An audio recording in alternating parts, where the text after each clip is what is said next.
Tulipokuwa tumeishia katika episode ya pili, ni mara baada ya kumshuhudia mwamba mmoja anayefahamika kama Kang'o akiwa anamuomba bidada kuwa waambatane pamoja kuelekea nyumbani, lakini mwamba alikuwa akimwomba bidada mbele ya wafanyakazi wengine wote. Bidada akawa anaona aibu kweli kweli, yani nakumbuka kwamba bidada anampendaga sana huyu jamaa. Lakini wakati hii scene yote inaendelea, mwamba Jangwang alikuwa akiwatazama kwa mbali sana namna wanavyoweza kuombana kusindikizana nyumbani. Hii kitu yeye kwake ilikuwa inamkela sana na haijulikani ni kwa nini anakeleka kuona tukio hili. Lakini siku ya leo kuna mwanamke mmoja ambaye ni mwajiliwa katika ile kampuni, alikuwa anarudi nyumbani, lakini akashtukia kwamba kulikuwa kuna sendo ya gharama sana ilikuwa imeachwa hapa chini. Akaitazama hii sendo na kugundua kwamba imetokea katika kampuni ambayo ni kubwa sana na gharama yake hii sendo si mchezo. Akajaribu kutazama sendo nyenzake lakini hakuweza kabisa kuiona. Basi akaichukua hii sendo na akaanza kumtafuta mlinzi, lakini akashtuka kana kwamba kuna kama vile kuna mtu alikuwa anapita nyuma yake, akawa amepotezea na kuendelea na safari. Bidada akaendelea na safari. Hapa tu kuna mzimu ukawa umeweza kutokea na kusema kwamba nirudishie kiatu changu. Bidada alishtuka sana kusikia sauti hiyo ambayo ilikuwa inapiga sana kelele katika masikio yake. Lakini ile amekimbia mpaka katika eneo fulani hivi la lifti, lakini akashtuka kuona kwamba kuna bango ambalo lilikuwa limeweza kuanguka kando yake pasipo hata kusukumwa na mtu. Akaanza kupiga makelele. Bidada akaona kana kwamba hata elevator itamchelewesha sana, akaanza kukimbia tu kwa kutumia ngazi. Kadri anavyozidi kukimbia anazidi kutazama nyuma, akaja kushtukia kwamba kuna mkono ulikuwa umetokea chini na kuweza kumshika, akawa ameanguka vibaya. Na wakati huo mwamba Jangwang alikuwa katika maeneo haya na bidada Jiangsu. Basi moja kwa moja mwamba akakimbilia huko juu kwenda kutazama ni nini ambacho kilikuwa kikimkimbiza bidada. Bidada anaeleza kwamba alikuwa ameokota kiatu na kuna mtu alikuwa anapiga kelele akihitaji kiatu chake, japokuwa alikuwa hawezi kabisa kumwona. Lakini mwamba alipotazama na kugundua kwamba hakuna kitu chochote kile, akasema kwamba hii sakafu inateleza sana, kwa hiyo itakuwa ndo sababu ya wewe kuweza kuteleza hapa. Akamwambia mwamba Kang'o moja kwa moja amchukue huyu bidada na ampeleke hospitalini, lakini akamwagiza bidada Jiangsu kwamba asafishe eneo hili lote la nisilo linateleza kabisa. Hasa bidada bana, kabla hata hajaanza kufanya usafi akashtukia kuna kiatu fani kizuri kweli kweli cha pinki, akakipenda. Mwisho wa siku akawa amekivaa.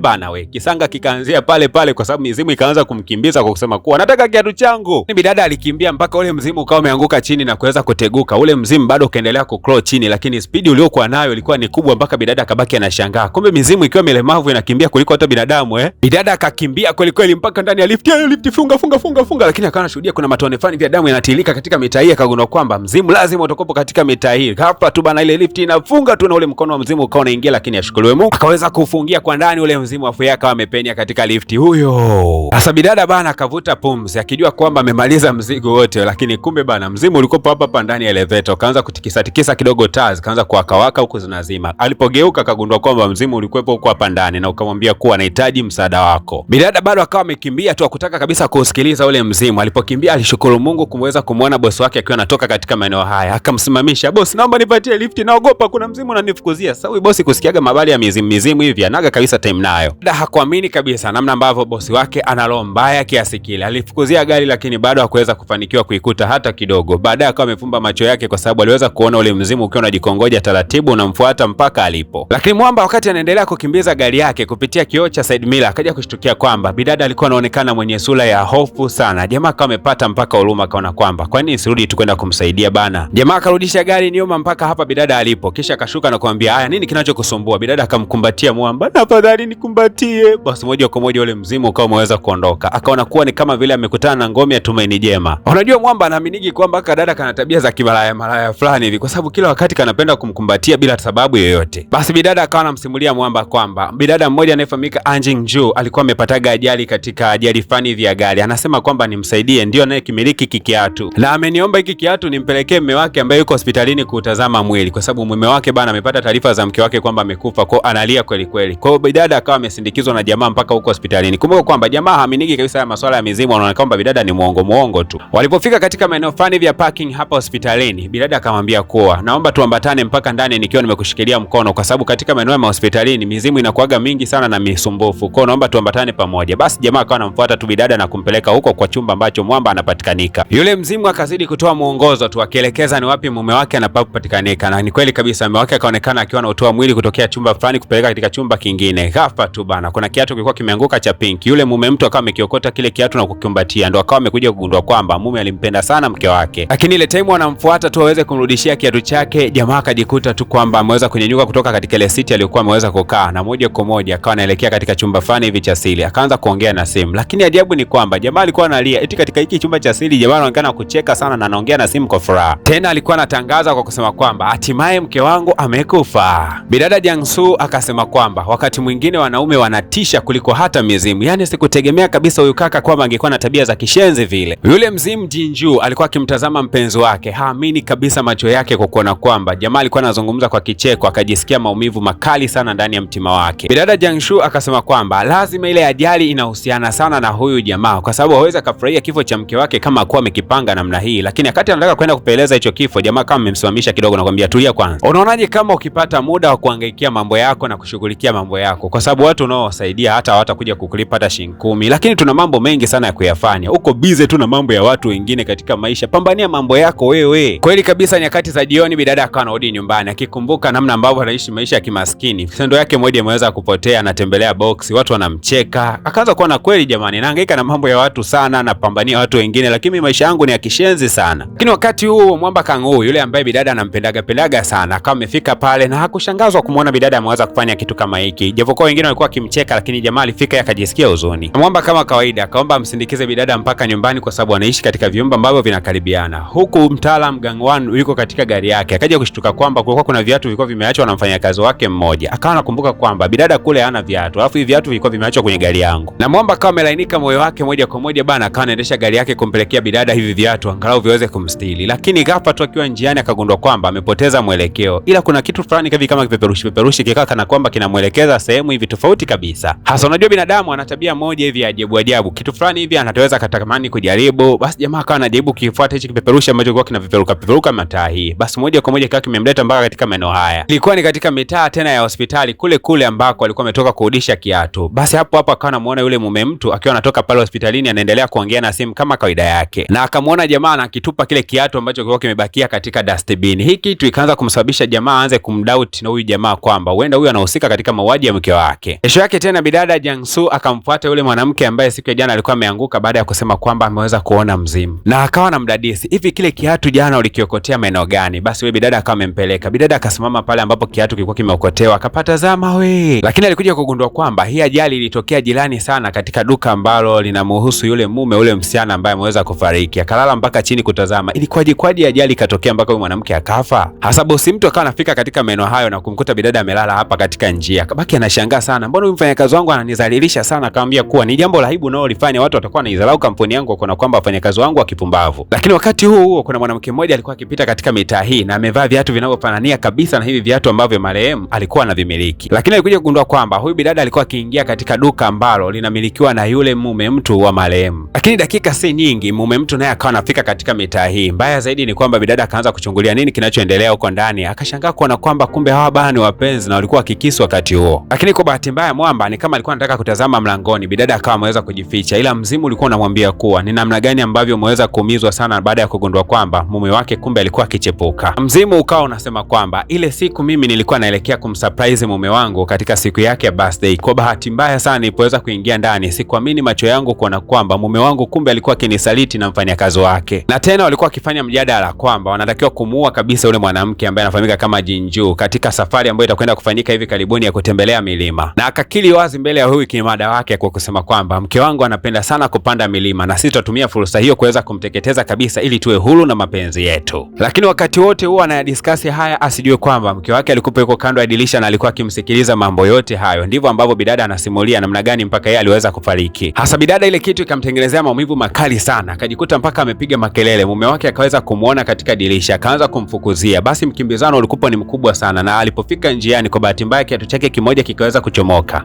Mume mtu akaendelea kumkimbiza sana mke wake. Kadri anavyozidi kumkimbiza bana, bidada akawa anakosokoso na magari katika maeneo haya ya njia. Moja kwa moja bana akaamua kuwasha ile gesi moja hivi ambayo inakimbiza sana gari ili aweze kumshinda mume wake alikuwa akimfukuzia. Mwisho wa siku bana, gari yake ikawa iko mbio zaidi na ikamshinda kuweza kuicontrol kiunganisha na zile stress ambazo amepitia. Basi moja kwa moja bidada akaweza kupata ajali mbaya na kupoteza maisha pale pale. Hasa mpango wa pili ambao mume mtu alikuwa nao wakati huu ilikuwa ni kuhakikisha kwamba anawateketeza pia mazima wa wazazi wa yule bibie, kwa sababu kama wazazi wake watakuwa wamekufa basi yeye atakwenda kulisi kila kitu katika ile familia. Lakini katika wakati huo mama mkwe bana alikuwa akimpenda sana huyu mkwe wake, akawa amemletea chakula cha mchana na kumwambia kwamba utapata hicho chakula mwanangu. Mwanamama akampa pole sana huyu mume mtu, lakini mume mtu akasema kuwa mama usiofu, nimeweza kupoa, lakini mama ningependa katika weekend hii tuweze tukafanye matembezi. Mama mtu akasema sawa mwanangu. Bidada Jiangsu akashindwa kabisa kuvumilia, moja kwa moja akamfuata jamaa, kisha akampatia kile sendo ya mke wake na kumwambia kwamba hii ni sendo kwa mke wako, unaweza kaichukua. Tena alikuwa anaongea haya maneno mbele ya mama mkwe kwa kusema kwamba mke wako ameniagiza nije nikurudishie hii sendo yake haraka sana. jamaa akajikuta anachanganyikiwa na kuanza kumuuliza huyu mwanamke, hivyo una akili kweli wewe? Mama mtu akawa anauliza, ina maana hiki kiatu ni cha mtoto wangu? Jamaa akasema hapana, huyu mwanamke atakuwa amechanganyikiwa tu, mke wangu hajawahi kuwa na kiatu kama hiki hata siku moja. Akawa anamkana mke wake mbele ya watu wote yani. Mwamba akasema hapana, mke wangu mimi viatu vyake vyote polisi walikuwa wameweza kuniletea, ninavyo hapa. Akaenda kuvichukua vile viatu akavileta, lakini bidada akasema hapana, huyo ni muongo, anadanganya. Akawa amekasirika bidada, anataka kuanza kumshambulia huyu jamaa. Jamaa akaanza kuzungumza kwa uchungu kwa kusema kwamba mke wangu amekufa karibia wiki moja iliweza kupita, alafu leo unakuja kunirejeshea maumivu, unataka mimi nijiue pia nimfuate huko aliko? Eti unataka nijiue? Sawa basi nitajiua. Basi mama mkwe baada ya kuyaona haya akawa amewaita walinzi, na moja kwa moja walinzi wakawa wamefika hapa na kumtoa bidada, wakijua kwamba huyu ni chizi kabisa ambaye anaenda kumsababishia mkoa wake matatizo. Walinzi wakamtoa bidada Gangsu kama chizi, wakamwangusha chini na kuanza kumwambia kwamba huyu chizi anafanya nini hapa katika hii kampuni yetu, hapaswi kabisa kuendelea kuwa hapa. Watu wakamzingira bidada na kumuona chizi kama wote. Bana, asanteni kwa mapenzi makubwa, tukutane katika episode ya 4. Bila kusahau, usisahau kucomment makopakopa hapo chini, usisahau kulike, lakini pia kwa wewe ambaye bado hujagusa alama kusubscribe, ni vyema ungesubscribe mapema kabisa. Nawakumbusha kwamba kila tunavyofikisha like 100 tu, basi episode ya mbele yake inakuwa inatoka hapo hapo. Kwa hiyo tuhakikishe kwamba tunagusa alama ya kulike kadri tunavyoweza, lakini tusisahau kusubscribe katika channel yetu ile ambayo imeandikwa PVP Media Recaps, kwa sababu ni muhimu kufanya hivyo.